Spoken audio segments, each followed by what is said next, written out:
The first starship from Earth to break the light-speed barrier was a repurposed nuclear missile. It was launched not by any nation, but a small collective of survivors still recovering from the trauma of the Third World War.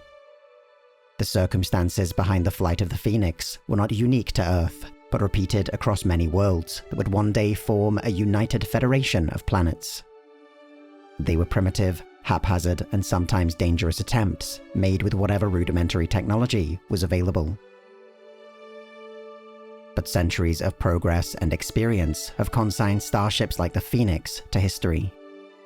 Today, when a new vessel is commissioned into service within the great armada that is Starfleet, they bear little resemblance to the utilitarian ships of old.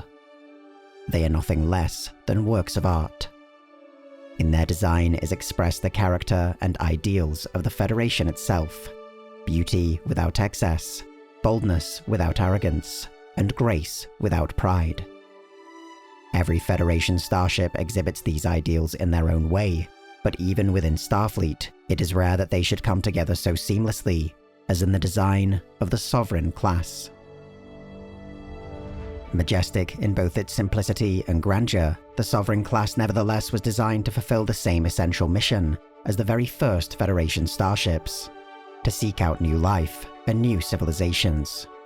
At the time of its introduction, it was the latest in a long and honored lineage of what Starfleet classified as exploratory cruisers, multi-role vessels that could serve as a platform for a wide range of scientific and exploratory efforts.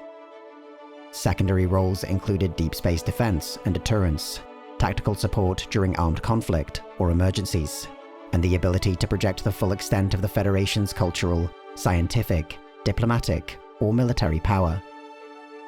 Though not a direct replacement for the earlier Galaxy class, it largely fulfilled the same role, incorporating more advanced technologies and lessons from its predecessor's operational history. The Sovereign class was a notable evolution of the distinctive physical layout that had marked Starfleet's exploratory cruisers over the preceding centuries. It featured the same saucer and star drive sections utilized in the earlier Galaxy, Ambassador, Excelsior, and Constitution class cruisers, but integrated each hull almost seamlessly with one another, resulting in a sleek, almost stretched appearance. The design incorporated lessons from the Intrepid class, whose concurrent development, but earlier commissioning, definitively proved the viability of this hull arrangement. 2 warp nacelles, supported on swept-back pylons, helped maintain the class's streamlined arrangement. At a length of 685 meters, the Sovereign class was the longest Federation starship commissioned into service up to that point. Its beam of 224 meters and height of 88 meters, however, meant that its overall tonnage was significantly less than several other classes of exploratory cruiser. Its crew complement, consisting of 885 personnel with an upper evacuation limit of 2,500, was likewise notably smaller than some earlier designs. This represented a deliberate effort on Starfleet's part to reduce the number of civilian personnel on its vessels and the accompanying amenities required to support them. Despite this, crew accommodations retained and expanded the comforts featured on earlier vessels, with modular living areas that could be reconfigured to create larger or smaller residential areas. Critical to the ship's intended purpose as a long-range, high-endurance vessel were its propulsion systems.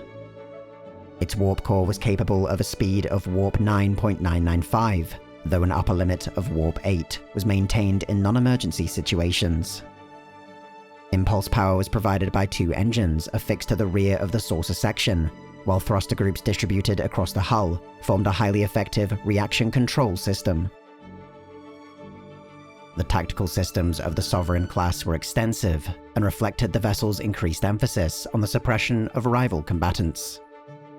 Its primary armament included 12 phaser arrays capable of interlocking arcs of fire, and 5 launchers that could be loaded with either photon or quantum torpedoes. A class-wide refit would later expand this to 16 phaser arrays and 10 total launchers.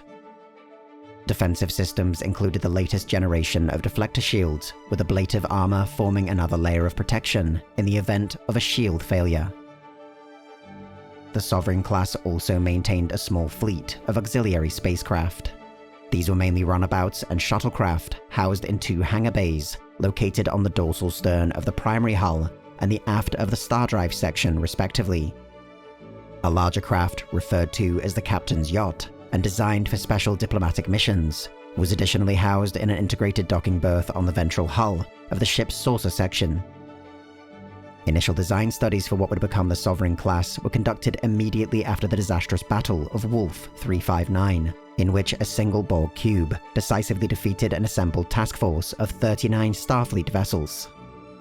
Work on a new class of cruiser would quickly thereafter form the centerpiece of a larger fleet modernization program, prompted not only by the Borg threat, but the destruction of the USS Odyssey by the Jem'Hadar, and renewed tensions with the Romulan Star Empire and Cardassian Union.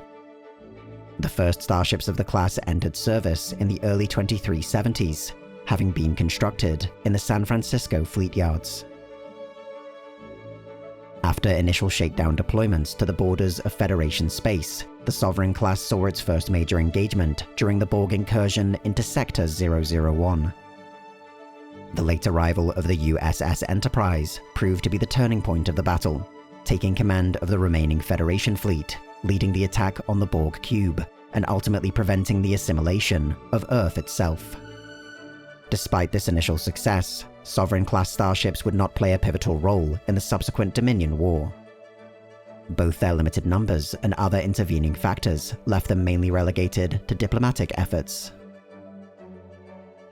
Despite this, Sovereign-class starships, namely the USS Enterprise, would indirectly contribute to both the Dominion War and the post-war stability of the Alpha and Beta quadrants.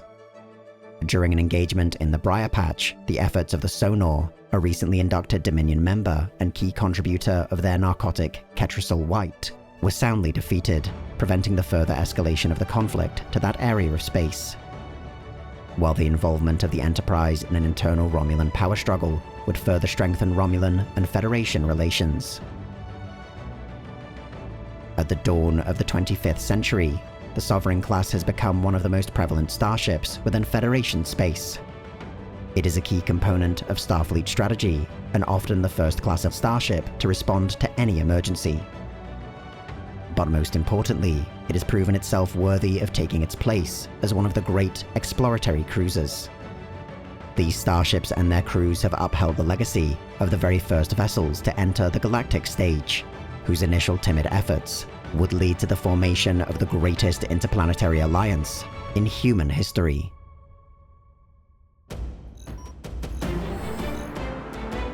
In Arsenal, the Templin Institute investigates the weapons, vehicles, and other constructs from across alternate worlds. Join other Templin Institute personnel on our Discord server, where discussions are held daily on the elements of world building, spaceship design, the best method of cooking rice, and other critical issues affecting alternate worlds. You'll find a link in the description.